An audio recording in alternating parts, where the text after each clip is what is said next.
ਛਤਰ ਤਖਤ ਦੇ ਮਾਲਕ, ਗਰੀਬ ਨਿਵਾਜ ਸਤਿਗੁਰੂ, ਹਾਜ਼ਰਾ ਹਜੂਰ ਸਰਬ ਕਲਾ ਸਮਰੱਥ। ਧੰਨ ਧੰਨ ਸਾਹਿਬ ਸ੍ਰੀ ਗੁਰੂ ਗ੍ਰੰਥ ਸਾਹਿਬ ਜੀ ਮਹਾਰਾਜ ਜੀ ਦੀ ਪਾਵਨ ਪਵਿੱਤਰ ਹਜ਼ੂਰੀ ਦੇ ਅੰਦਰ ਜੁੜ ਬੈਠੀ ਗੁਰੂ ਪਿਆਰੀ ਗੁਰੂ ਸਵਾਰੀ ਖਾਲਸਾ ਸਤ ਸੰਗਤ ਜੀਓ। ਗੁਰੂ ਪਾਤਸ਼ਾਹ ਜੀ ਨੇ ਕਿਰਪਾ ਕੀਤੀ ਹੈ, ਰਹਿਮਤ ਕੀਤੀ ਹੈ। ਤੁਰਠੇ ਹਨ ਜੋ ਆਪਣੀ ਗੋਦ ਦੇ ਅੰਦਰ ਬੈਠਣ ਦਾ ਇਹ ਸੁਭਾਗਾ ਸਮਾਂ ਸਾਨੂੰ ਬਖਸ਼ਿਆ ਹੈ। ਗੁਰੂ ਪਿਆਰੀ ਸਤ ਸੰਗਤ ਜੀ, ਬੜੇ ਹੀ ਚੰਗੇ ਭਾਗ ਹਨ ਜੋ ਗੁਰਾਂ ਦੀ ਸੰਗਤ ਕਰਨ ਦਾ, ਗੁਰ ਸ਼ਬਦ ਦੀ ਵਿਚਾਰ ਸਰਵਣ ਕਰਨ ਦਾ, ਗੁਰ ਸ਼ਬਦ ਦੀ ਵਿਚਾਰ ਕਰਨ ਦਾ ਇਹ ਸੁਭਾਗਾ ਸਮਾਂ ਗੁਰੂ ਨੇ ਸਾਡੀ ਝੋਲੀ ਵਿੱਚ ਪਾਇਆ ਹੈ। ਬੜੇ ਚੰਗੇ ਕਰਮ ਹੋਣ ਤੇ ਪਾਤਸ਼ਾਹ ਰਹਿਮਤ ਕਰਦਾ ਹੈ, ਕਿਰਪਾ ਕਰਦਾ ਹੈ। ਆਪਣੀ ਹਜ਼ੂਰੀ ਦੇ ਅੰਦਰ ਬੈਠਣ ਦਾ ਸਮਾਂ ਜਿਹੜਾ ਉਹ ਸਾਨੂੰ ਨਸੀਬ ਹੁੰਦਾ ਹੈ। ਨਹੀਂ ਤੇ ਕਈ ਵਾਰਾਂ ਪਿਆਰਿਓ ਸਾਡੇ ਕੋਲ ਇੰਨਾ ਸਮਾਂ ਨਹੀਂ ਹੁੰਦਾ, ਅਸੀਂ ਆਉਂਦੇ ਹਾਂ, ਮੱਥਾ ਟੇਕਦੇ ਹਾਂ ਤੇ ਵਾਪਸ ਚਲੇ ਜਾਣਾ ਹੁੰਦਾ। ਪਰ ਉਹ ਵੀ ਤੇਰੇ ਬੜੇ ਚੰਗੇ ਕਰਮ ਹਨ ਕਿ ਤੂੰ ਗੁਰੂ ਘਰ ਆ ਕੇ ਗੁਰੂ ਦੇ ਦਰਸ਼ਨ ਤਾਂ ਕਰਦਾ ਹੈ। ਪਿਆਰਿਓ, ਅੱਜ ਅੰਮ੍ਰਿਤ ਵੇਲੇ ਗੁਰੂ ਸਾਹਿਬਾਂ ਨੇ ਜੋ ਫਰਮਾਨ ਬਖਸ਼ਿਸ਼ ਕੀਤਾ ਹੈ, ਧੰਨ ਸਾਹਿਬ ਸ੍ਰੀ ਗੁਰੂ ਗ੍ਰੰਥ ਸਾਹਿਬ ਜੀ ਮਹਾਰਾਜ ਜੀਆਂ ਦੇ ਪਾਵਨ ਪਵਿੱਤਰ ਅੰਗ 627 ਦੇ ਉੱਤੇ ਇਹ ਸ਼ਬਦ ਸੁਭਾਇਮਾਨ ਹੈ। ਸੋਰਠ ਮਹੱਲਾ ਪੰਜਵਾਂ। ਸੋਰਠ ਰਾਗ ਦੀ ਇਹ ਬਾਣੀ ਹੈ ਤੇ ਮਹੱਲਾ ਪੰਜਵਾਂ ਦੇ ਸਿਰਲੇਖ ਹੇਠ ਦਰਜ ਹੈ। ਸੋਰਠ ਮਹੱਲਾ ਪੰਜਵਾਂ। ਮਹੱਲਾ ਪੰਜਵਾਂ ਤੋਂ ਭਾਵ ਕਿ ਧੰਨ ਸਾਹਿਬ ਸ੍ਰੀ ਗੁਰੂ ਅਰਜਨ ਦੇਵ ਪਾਤਸ਼ਾਹ ਮਹਾਰਾਜ ਜੀ ਦੇ ਮੁਖਾਰ ਬਿੰਦ ਤੋਂ ਉਚਾਰਨ ਕੀਤਾ ਹੋਇਆ ਇਹ ਪਾਵਨ ਸ਼ਬਦ ਹੈ।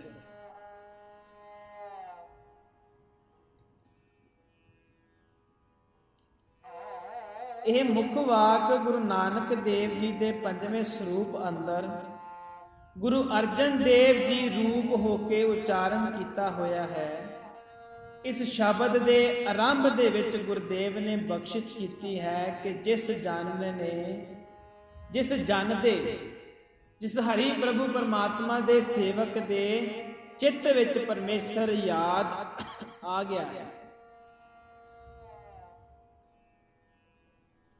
ਉਹ ਸਰੀਰ ਘਰ ਅਤੇ ਪ੍ਰਤੱਖ ਘਰ ਪਰਮੇਸ਼ਰ ਨੇ ਸੁਖ ਸਹਿਤ ਵਸਾ ਦਿੱਤਾ ਹੈ। ਭਾਵ ਉਹਦੇ ਸਰੀਰ ਦੇ ਵਿੱਚ ਫਿਰ ਪਰਮਾਤਮਾ ਦਾ ਆਪਣਾ ਵਾਸਾ ਹੋ ਜਾਂਦਾ ਹੈ। ਪਾਤਸ਼ਾਹ ਜੀ ਦਾ ਫਰਮਾਨ ਹੈ, ਜਿਤ ਪਾਰ ਬ੍ਰਹਮ ਚਿਤ ਆਇਆ, ਸੋ ਘਰ ਦਇ ਵਸਾਇਆ। ਅੱਜ ਦਾ ਜੋ ਇਹ ਪਾਵਨ ਫਰਮਾਨ ਗੁਰੂ ਸਾਹਿਬਾਂ ਨੇ ਬਖਸ਼ਿਸ਼ ਕੀਤਾ ਹੈ, ਪਾਤਸ਼ਾਹ ਜੀ ਇਸ ਸ਼ਬਦ ਦੀਆਂ ਪਹਿਲੀਆਂ ਪੰਕਤੀਆਂ 'ਚ ਫਰਮਾਉਂਦੇ ਹਨ, ਜਿਤ ਪਾਰ ਬ੍ਰਹਮ ਚਿਤ ਆਇਆ,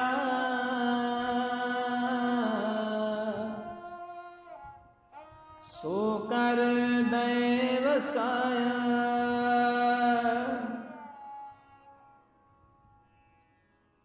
ਪਾਤਸ਼ਾਹ ਜੀ ਇਸ ਸ਼ਬਦ ਦੀ ਪਹਿਲੀ ਪੰਕਤੀ ਦੇ ਵਿੱਚ ਪੂਰਨ ਵਿਆਪਕ ਪਰਮੇਸ਼ਰ ਦਾ ਚਿੱਤ ਵਿੱਚ ਯਾਦ ਆਉਣਾ ਕਿਹਾ ਹੈ।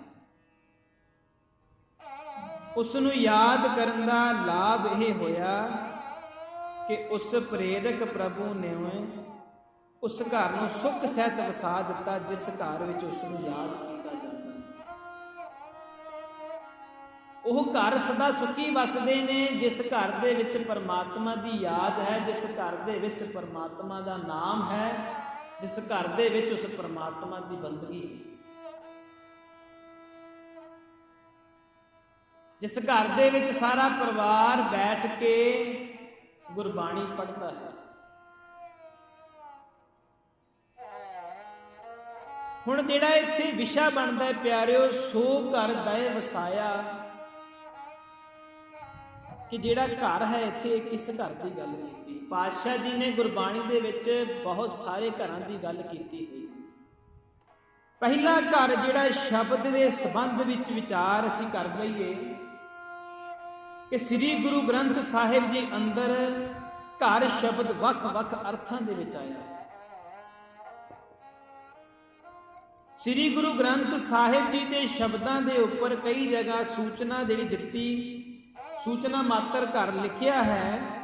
ਇਸ ਤੋਂ ਮੁਰਾਦ ਗਾਏ ਜਾਣ ਵਾਲੇ ਰਾਗ ਦੀ ਪ੍ਰਧਾਨ ਸੁਰ ਦੀ ਸੰਖਿਆ ਜਿਹੜੀ ਉਹ ਦੱਸਣ ਚਾਹੁੰਦੇ ਕਿ ਉਸ ਰਾਗ ਦੀ ਜਿਹੜੀ ਪ੍ਰਧਾਨਤਾ ਹੈ ਉਹ ਕਿਸ ਤਰ੍ਹਾਂ ਦੀ ਹੈ, ਉਹ ਟੂਕ ਮਾਤਰ ਦੱਸਿਆ ਹੋਇਆ ਹੈ। ਕਈ ਸਿਆਣੇ ਘਰ ਦਾ ਅਰਥ ਤਾਲ ਵੀ ਕਰਦੇ ਹਨ।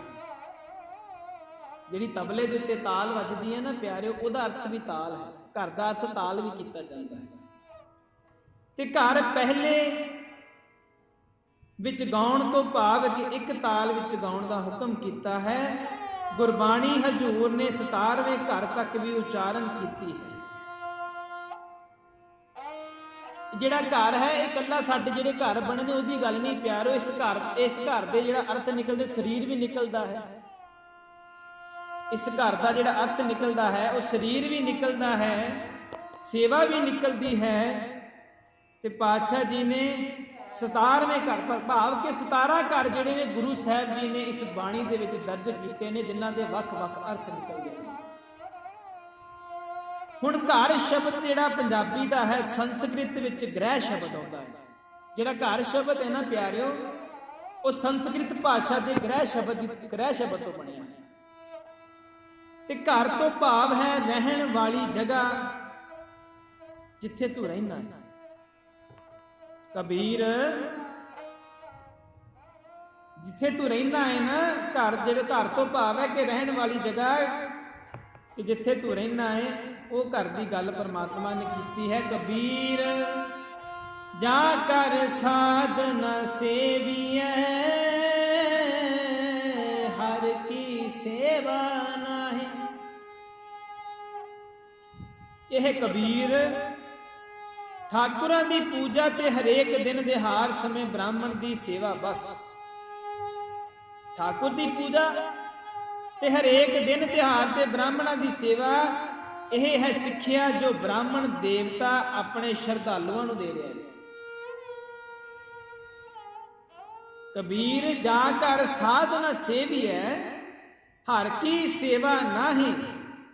ਤੇ ਸ਼ਰਧਾਲੂ ਵਿਚਾਰੇ ਵੀ ਠਾਕੁਰ ਪੂਜਾ ਤੇ ਬ੍ਰਾਹਮਣ ਦੀ ਸੇਵਾ ਕਰਕੇ ਆਪਣੇ ਆਪ ਨੂੰ ਸੁਚੱਜੇ ਤੇ ਸੁੱਚੇ ਹਿੰਦੂ ਸਮਝ ਲੈਂਦੇ ਹਨ। ਪਰ ਅਸਲ ਗੱਲ ਇਹ ਹੈ ਕਿ ਜਿਨ੍ਹਾਂ ਘਰਾਂ ਵਿੱਚ ਨੇਕ ਬੰਦਿਆਂ ਦੀ ਸੇਵਾ ਨਹੀਂ ਹੁੰਦੀ ਤੇ ਪਰਮਾਤਮਾ ਦੀ ਭਗਤੀ ਨਹੀਂ ਕੀਤੀ ਜਾਂਦੀ,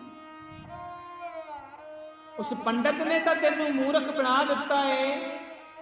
ਉਸ ਪੰਡਤ ਨੇ ਤੈਨੂੰ ਮੂਰਖ ਬਣਾ ਕੇ ਇੱਕ ਭਗਵਾਨ ਦੀ ਪੂਜਾ ਤੇ ਭਗਵਾਨ ਤੋਂ ਬਾਅਦ ਆਪਣੀ ਪੂਜਾ ਕਰਾਉਣ ਤੱਕ ਹੀ ਸੀਮਤ ਰੱਖ ਦਿੱਤਾ। ਇਸ ਤੋਂ ਬਾਅਦ ਉਹਨੇ ਤੇਰੇ ਦਿਮਾਗ ਦੇ ਵਿੱਚ ਇੱਕ ਫੁੱਲ ਸਟਾਪ ਲਾ ਦਿੱਤਾ, ਇੱਕ ਬੰਨ ਲਾ ਦਿੱਤਾ ਹੈ ਕਿ ਇਸ ਤੋਂ ਅੱਗੇ ਤੇਰਾ ਦਿਮਾਗ ਚੱਲ ਹੀ ਨਾ ਸਕਦਾ। ਤੇ ਕਰ ਮਰ ਹਟ ਸਾਰਖੇ, ਪੂਤ ਬਸੈ ਤਿਨ ਮਾਹੇ। ਉਹ ਘਰ ਭਾਵੇਂ ਕਿਤਨੇ ਵੀ ਸੁੱਚੇ ਤੇ ਸਾਫ਼ ਰੱਖੇ ਜਾਂਦੇ ਹੋਣ, ਮਸਾਣਾ ਵਰਗੇ ਹਨ। ਉਹਨਾਂ ਘਰਾਂ ਦੇ ਵਿੱਚ ਮਨੁੱਖ ਨਹੀਂ, ਭੂਤ ਨੇ ਵਸਦੇ। ਜਿਸ ਘਰ ਦੇ ਵਿੱਚ ਪਰਮਾਤਮਾ ਦੀ ਯਾਦ ਨਹੀਂ ਨਾ ਪਿਆਰਿਓ, ਉਹ ਘਰ ਦੇ ਵਿੱਚ ਫਿਰ ਭੂਤਾਂ ਦਾ ਵਾਸਾ ਹੈ, ਉਸੇ ਇਨਸਾਨ ਨਹੀਂ ਰਹਿੰਦੇ। ਕਿਉਂ? ਕਿਉਂਕਿ ਆਤਮਾ ਤੇ ਤੇਰੀ ਪਹਿਲਾਂ ਹੀ ਮਰੀ ਪਈ ਹੈ। ਆਤਮਾ ਦਾ ਰਿਜ਼ਕ ਹੈ ਗੁਰਬਾਣੀ, ਗੁਰੂ ਦਾ ਨਾਮ। ਤੇ ਗੁਰੂ ਦਾ ਨਾਮ ਅਸੀਂ ਕਦੀ ਆਪਣੀ ਆਤਮਾ ਨੂੰ ਦਿੱਤਾ ਹੀ ਨਹੀਂ।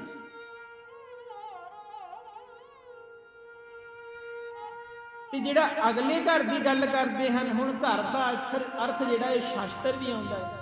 6 ਘਰ 6 ਗੁਰ 6 ਉਪਦੇਸ਼, ਕਿ 6 ਘਰਾਂ ਦੇ 6 ਗੁਰਾਂ ਨੇ ਜਿਹੜੇ 6 ਉਪਦੇਸ਼ ਦਿੱਤੇ ਹਨ, ਉਹ ਸ਼ਾਸਤਰਾਂ ਦੇ ਜਿਹੜੇ ਉਪਦੇਸ਼ ਨੇ ਉਹਨਾਂ ਦੀ ਗੱਲ ਵੀ ਕੀਤੀ ਗਈ ਹੈ। ਸੋ ਘਰ ਦਇ ਵਸਾਇਆ, ਜਿਹੜਾ ਘਰ ਦਾ ਅਰਥ ਹੈ ਉਹ ਸ਼ਾਸਤਰ ਵੀ ਆਉਂਦਾ ਹੈ। जिन्हां शास्त्रां की गल की, जिहड़े 6 शास्त्र ने, उन्हां शास्त्रां की गल जिहड़ी उस घर दे विच भी कीती जांदी है। 6 घर, 6 गुर, 6 उपदेश, उन्हां शास्त्रां की गल भी इस विच कीती गई। हुण घर का अर्थ तेरा हिरदा भी निकलदा है। किस हिरदे रूपी घर दे विच परमात्मा का नाम जिहड़ा है उहनूं सिमर, उहनूं वसा के रख, परमात्मा आप सहाई होवेगा। ते जिहड़े 6 शास्त्र हन, 6 करते हैं, तो 6 ही उन्होंने उपदेश हैं। हुण घर तो भाव जिहड़ा हिरदा भी है, तो घर तो भाव मुराद इस्त्री भी है।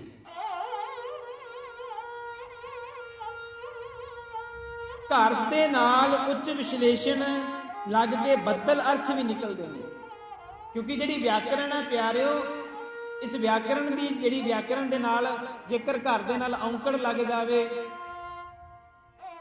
कला घग्गा ते रारा घर हो जाए, घग्गा ते रारे नूं सिहारी पै जाए, जेकर इन्हां दे नाल जिहड़े ये टूक मात्र जिहड़े अखर ने, जिहड़े औंकड़ सिहारी, ते इन्हां दे अर्थ चेंज हो जाएंगे, इहदा अर्थ बदल जाएगा। घर का घग्गा रारा जिहड़ा मुक्ता है, उहदा अर्थ कोई होर निकलेगा। घग्गा ते रारे नूं सिहारी आ जाए तो उहदा अर्थ कोई होर निकलेगा। घग्गा ते रारे नूं औंकड़ आ जाए तो उहदा अर्थ कोई होर निकलेगा। ते पातशाह जी ने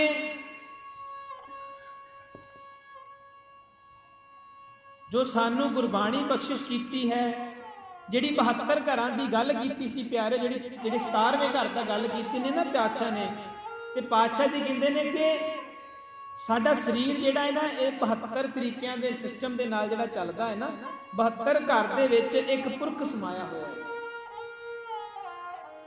72 घर एक पुरख समाया, उन दिया नाम लिखाई। कि मैं अपने गुरु अगे पुकार की, उसने मैनू उस परमात्मा का नाम राहदारी वजों लिख दिता, जो 72 घड़ी शरीर के अंदर ही मौजूद है।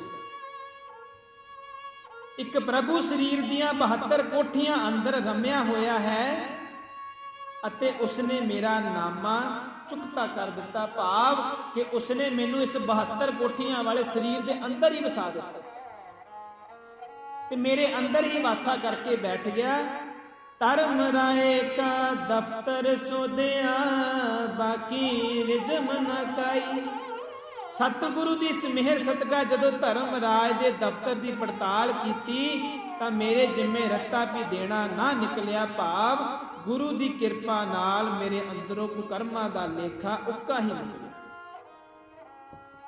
कि धर्मराज ने भी जदों लेखा मंगिया, वो पड़ताल की गई, ते ओदे घर दे विच भी मेरे कीते हुए कर्मां का कोई लेखा निकलिया ही नहीं।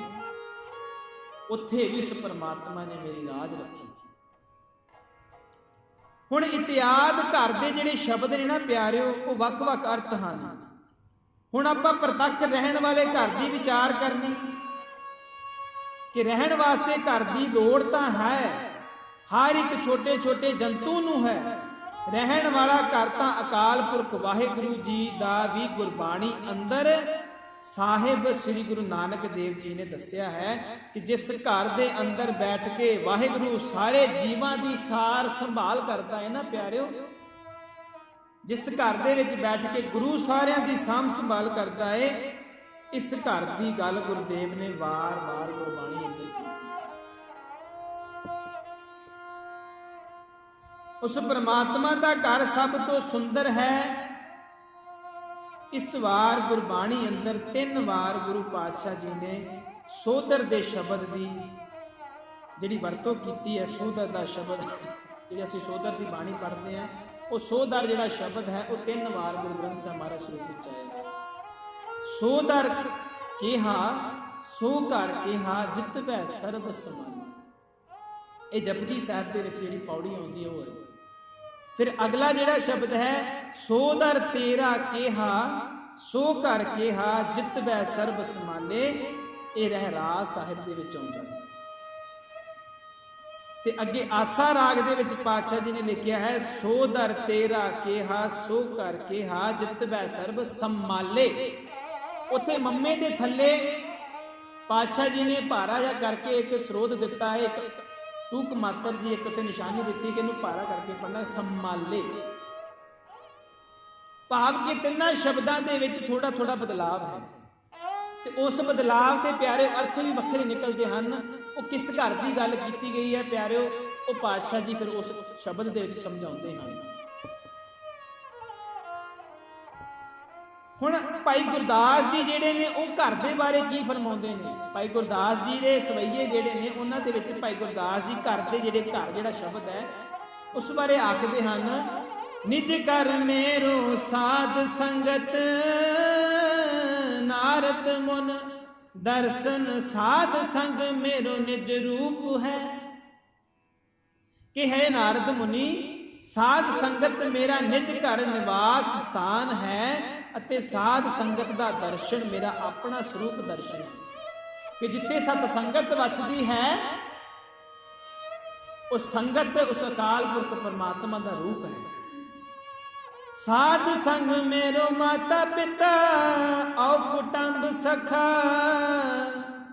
साध संग मेरो सुत श्रेष्ठ अनूप है। कि साध संगत ही मेरे माता पिता मापे ते कोड़मा वा, सखा सैन स्नेही भैन भरा माता पिता, ये सारा कुछ मेरा साध संगत है। अरे साध संगत मेरी, साध संगत ही मेरी उपमा, तो रहत अत्यंत सुंदर श्रेष्ठ भला आग्याकारी पुत्र है। जिस घर दे विच जिस साध संगत दे विच मेरा वासा है। साध संग सर्ब निदान प्राण जीवन में, साध संग निज पद सेवा दीप तूप है। कि साध संगत ही मेरे समूह निधियां दा अस्थान अखुट भंडार है। साध संग सर्ब निदान प्राण जीवन में, ते एहो ही मेरे जीवन दा मूल रूप है, मेरी जान है।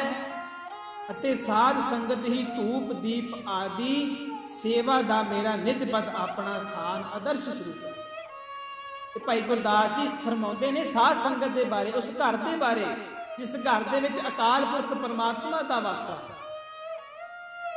ते अखीरली पंक्ति सवैयां दी जिहड़ी सवैया भाई गुरदास जी दा कवित सवैया 303,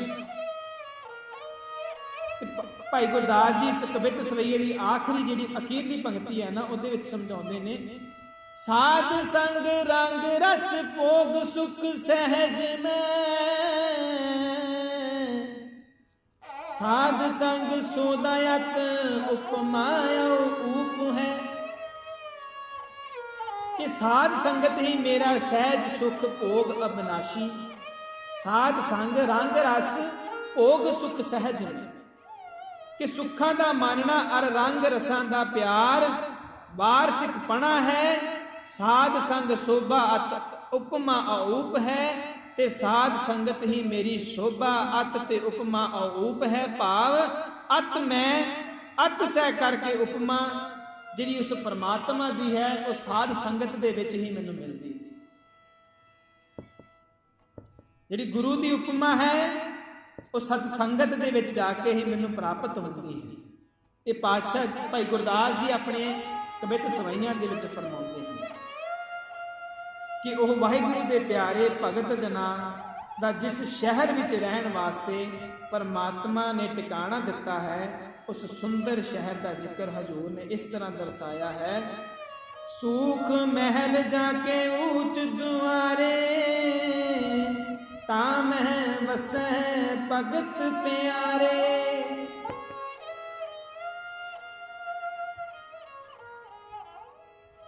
कि उस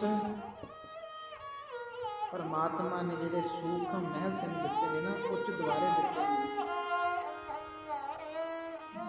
उस महल दे विच भगत जिहड़े प्यारे ने ना परमात्मा दे वो वसदे सी।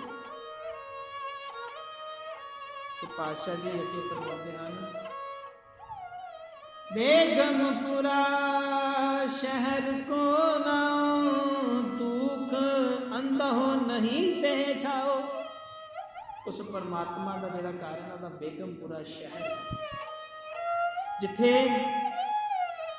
ਜਿਹੜਾ ਦੁੱਖ ਹੈ ਉਹ ਤੇਰੇ ਨੇੜੇ ਵੀ ਨਹੀਂ ਆ ਸਕਦਾ। ਭਾਵ ਉਸ ਵਾਹਿਗੁਰੂ ਅਕਾਲ ਪੁਰਖ ਦਾ ਘਰ ਹੈ, ਸੰਤਾਂ ਭਗਤਾਂ ਪਰਮੇਸ਼ਰਾਂ ਦੇ ਪਿਆਰਿਆਂ ਦਾ ਸੁੰਦਰ ਸ਼ਹਿਰ ਅੰਦਰ ਨਿਵਾਸ ਦੱਸਿਆ। ਧਾਰਮਿਕ ਸ਼ਾਸਤਰਾਂ ਅੰਦਰ ਵੀ ਵੱਖ-ਵੱਖ ਦੇਵਪੁਰੀਆਂ ਅੰਦਰ ਦੇਵਤਿਆਂ ਦੇ ਸੁੰਦਰ ਮਕਾਨ ਮੰਦਰ, ਦੇਵਤਿਆਂ ਦੇ ਜਿਹੜੇ ਇੰਜੀਨੀਅਰ ਜਿਹਨੂੰ ਵਿਸ਼ਕਰਮਾ ਜੀ ਕਿਹਾ ਜਾਂਦਾ ਹੈ, ਉਹਨਾਂ ਨੇ ਜਿਹੜੇ ਉਹਨਾਂ ਦੀ ਵੇਦਾਂ ਦੇ ਵਿੱਚ ਸਾਰਾ ਉਹਨਾਂ ਦੀ ਵਾਰਤਾਲਾਪ ਦੱਸੀ ਹੈ।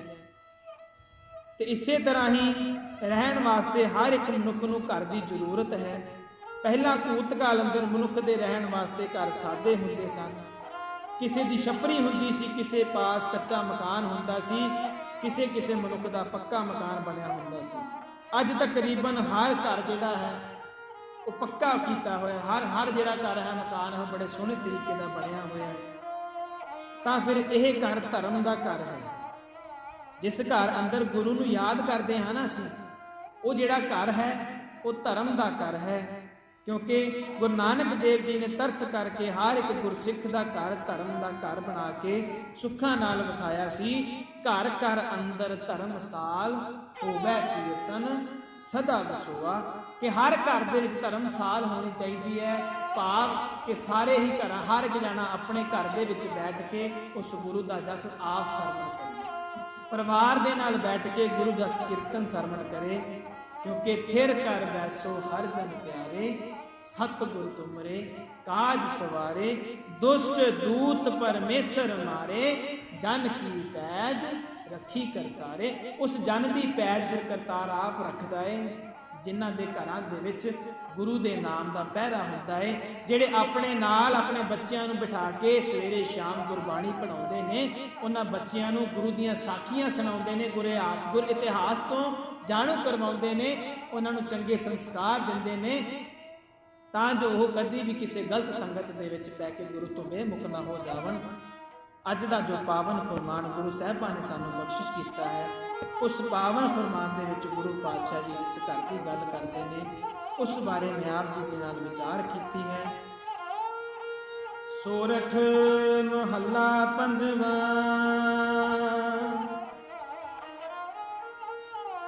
ਜਿਤ ਪਾਰ ਬ੍ਰਹਮ ਚਿਤ ਆਇਆ,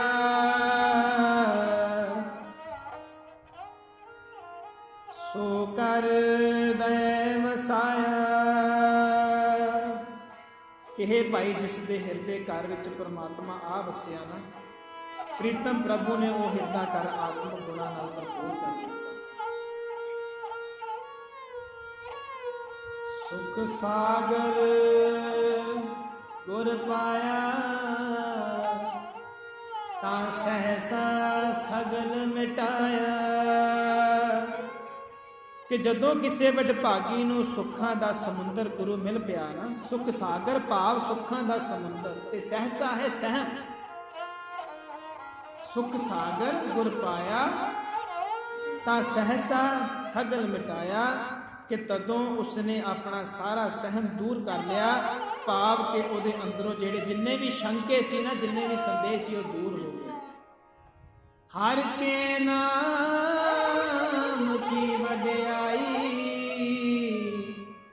ਆਠ ਪਹਿਰ ਗੁਣ ਗਾਈ। ਕਿਹੇ ਭਾਈ ਪਰਮਾਤਮਾ ਦੇ ਨਾਮ ਦੀ ਸਿਫਤ ਸਲਾਹ ਕਰਨੀ, ਅੱਠੇ ਪਹਿਰ ਪਰਮਾਤਮਾ ਦੀ ਸਿਫਤ ਸਲਾਹ ਦੇ ਗੀਤ ਗਾਉਣੇ। ਗੁਰਪੂਰੇ ਤੇ ਪਾਈ, ਇਹ ਦਾਤ ਪੂਰੇ ਗੁਰੂ ਤੋਂ ਹੀ ਮਿਲਦੀ। ਸਵਾਸ ਸਵਾਸ ਗੁਰੂ ਦਾ ਨਾਮ ਜਪਣਾ, ਗੁਰੂ ਦੇ ਨਾਮ ਦਾ ਸਿਮਰਨ ਕਰਨਾ, ਇਹ ਜਿਹੜੀ ਦਾਤ ਹੈ ਇਹ ਗੁਰੂ ਦੀ ਕਿਰਪਾ ਦੇ ਨਾਲ ਮਿਲਦੀ ਹੈ।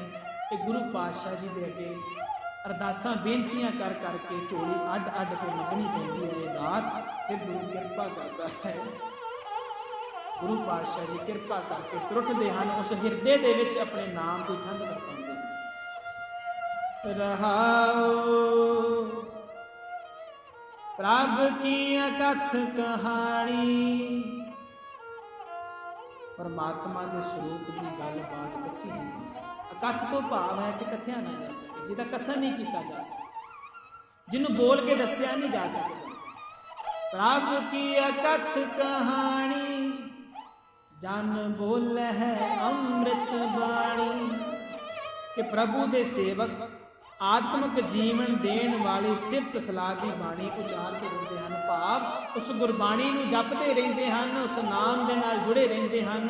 ਹਰ ਵੇਲੇ ਸਵਾਸ ਸਵਾਸ ਉਸ ਪਰਮਾਤਮਾ ਦਾ ਨਾਮ ਧਿਆਉਂਦੇ ਰਹਿੰਦੇ ਹਨ, ਜਿਹੜੇ ਉਸ ਪ੍ਰਭੂ ਦੇ ਪ੍ਰੀਤਮ ਹੁੰਦੇ ਹਨ, ਜਿਹੜੇ ਗੁਰੂ ਦੇ ਜਨ ਬਣ ਕੇ ਰਹਿੰਦੇ ਹਨ, ਜਿਹੜੇ ਆਪਣੇ ਆਪ ਨੂੰ ਗੁਰੂ ਦੇ ਚਰਨਾਂ ਦੀ ਧੂੜ ਤੋਂ ਵੀ ਥੱਲੇ ਸਮਝਦੇ ਹਨ, ਜਿਹੜੇ ਗੁਰੂ ਦੇ ਚਰਨਾਂ ਨਾਲ ਜੁੜੇ ਰਹਿੰਦੇ ਹਨ, ਉਹ ਹਰ ਵੇਲੇ ਸਵਾਸ ਸਵਾਸ ਉਸ ਪਰਮਾਤਮਾ ਦਾ ਨਾਮ ਜਪਦੇ ਰਹਿੰਦੇ ਹਨ। ਨਾਨਕ ਦਾਸ ਬਖਾਣੀ ਕਿ ਉਹੀ ਸੇਵਕ ਇਹੀ ਬਾਣੀ ਉਚਾਰਦੇ ਹਨ। ਇਹ ਨਾਨਕ ਉਹ ਹੀ ਸੇਵਕ ਇਸ ਬਾਣੀ ਨੂੰ ਜਪਦੇ ਹਨ, ਇਸ ਬਾਣੀ ਦਾ ਜਾਪ ਕਰਦੇ ਹਨ। ਗੁਰ ਪੂਰੇ ਤੇ ਜਾਣੀ, ਜਿਨ੍ਹਾਂ ਨੇ ਪੂਰੇ ਗੁਰੂ ਪਾਸੋਂ ਇਹ ਸਮਝ ਹਾਸਲ ਕੀਤੀ, ਪੂਰਨ ਗੁਰਾਂ ਦੇ ਰਾਹੀਂ ਇਹ ਅਨੁਵਾਦ ਕੀਤਾ ਹੈ, ਜਿਨ੍ਹਾਂ ਨੇ ਗੁਰੂ ਦੀ ਮਿਹਰ ਦੇ ਨਾਲ, ਗੁਰੂ ਦੀ ਕਿਰਪਾ ਦੇ ਨਾਲ ਉਸ ਪਰਮਾਤਮਾ ਦੇ ਨਾਮ ਨੂੰ ਹਿਰਦੇ ਦੇ ਵਿੱਚ ਵਸਾ ਲਿਆ, ਉਹੀ ਫਿਰ ਉਸ ਗੁਰੂ ਦੇ ਜਿਹੜੇ ਉਹ ਭੇਦ ਨੇ ਨਾ ਉਹਨਾਂ ਨੂੰ ਜਾਣ ਸਕਦੇ। ਪਰ ਪਿਆਰਿਓ, ਉਹਨਾਂ ਭੇਦਾਂ ਨੂੰ ਜਾਣਨ ਤੋਂ ਬਾਅਦ ਵੀ ਉਹਨਾਂ ਭੇਦਾਂ ਦਾ ਸਵਾਦ ਐਵੇਂ ਹੈ ਜਿਵੇਂ ਗੂੰਗੇ ਦੀ ਮਠਿਆਈ ਹੁੰਦੀ ਹੈ ਨਾ, ਵੀ ਗੂੰਗਾ ਮਿੱਠਾ ਖਾ ਕੇ ਉਹਦਾ ਸਵਾਦ ਨਹੀਂ ਦੱਸ ਸਕਦਾ। ਇਸੇ ਤਰ੍ਹਾਂ ਪਰਮਾਤਮਾ ਦਾ ਨਾਮ ਜਦੋਂ ਹਿਰਦੇ ਦੇ ਵਿੱਚ ਵਸਦਾ ਹੈ ਨਾ, ਤੇ ਤੇਰੀ ਰਸਨਾ ਵੀ ਸੁੱਚੀ ਹੋ ਜਾਂਦੀ ਹੈ, ਉਹ ਰਸਨਾ ਦੇ ਵਿੱਚ ਰਸ ਤੇ ਪੈਦਾ ਹੋ ਜਾਂਦਾ ਹੈ। ਪਰ